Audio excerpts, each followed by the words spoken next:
You can look at me, Okay. or you can look at the camera. All right. Could you say and spell your name for me? Just the first name. First name, Rob, R-O-B. And you're the 8th grade teacher? I'm an 8th grade humanities teacher, yes. Perfect. That's all I need. Okay, so Rob, can you tell us what's the purpose of bringing your students? And the one other thing is, I'm not going to be on tape at all, okay. so we're trying to get sound bites. If you all right. can kind of repeat the question in your answer. Oh, sure. Okay, so what is the purpose of bringing your kids into the preschool?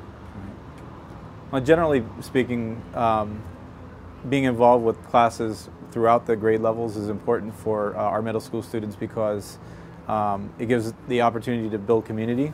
It also reinforces some of the things, not only in terms of content, which is actually a minor part of it, but in terms of just kind of the kind of community aspects of being in the school, in terms of giving back, in terms of helping others, and kind of breaks down some of that age segregation that's so typical of a school environment.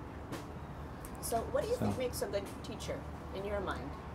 What are the qualities of a good teacher? Okay. A good teacher is someone who listens well and is willing to observe.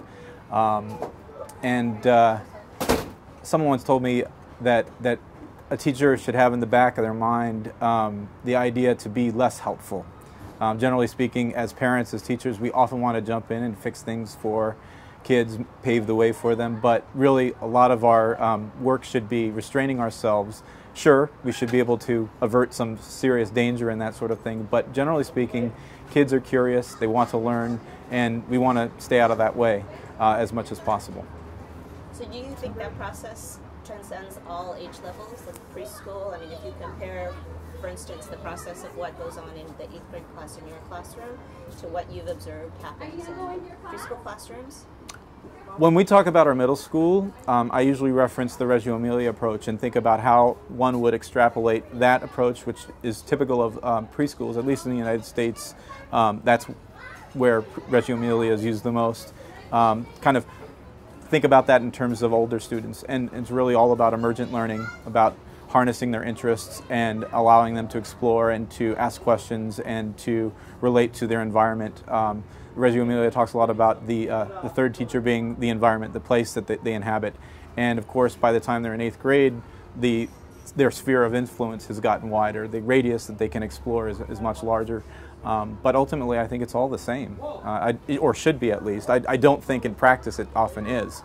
But if we're doing it right, in my opinion, it's definitely a very similar sort of approach. So how do you deal with the parents who are worried about content and standards at your level?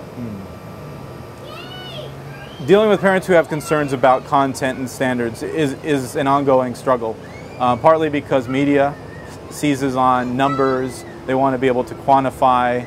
I think as a culture, generally speaking, we want to quantify learning, and it's really not something that you can do. So as much as possible, we want to give the kids an opportunity to share what they're learning through presentations, through exhibitions, through conversations. The students in the middle school lead their own parent conferences, so we'll sit down with the parent and the teacher and the student leads the conversation about what they've been up to and what they're learning, what they're getting out of their time at school.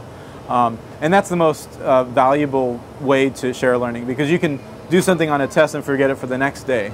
But if you're sitting there talking organically about whatever's somebody's asking you or what you've been thinking about lately, that's probably a better indication of what you actually know and what's most likely to stick with you over time. So the last question I have for you is, what have you learned from the preschoolers in your time working with them? It's interesting. I was just working with Aiden, I was spending time with Aiden, and he drew a picture of me smiling, and I think that's probably one of the most important things that I get out of it, is just kind of this wide-eyed look at the world. The willingness to just kind of absorb what's going on around me, as opposed to using the blinders that I've kind of accumulated over my time inhabiting this place, inhabiting the world for that matter. And that's huge for me as a person.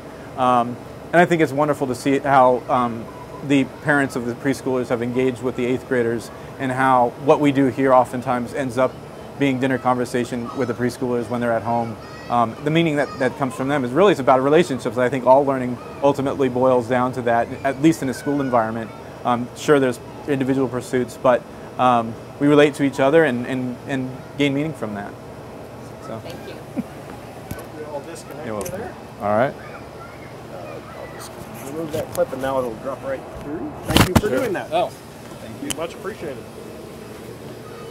They head outside. Yeah, I think they left. Yeah, All right. because they started using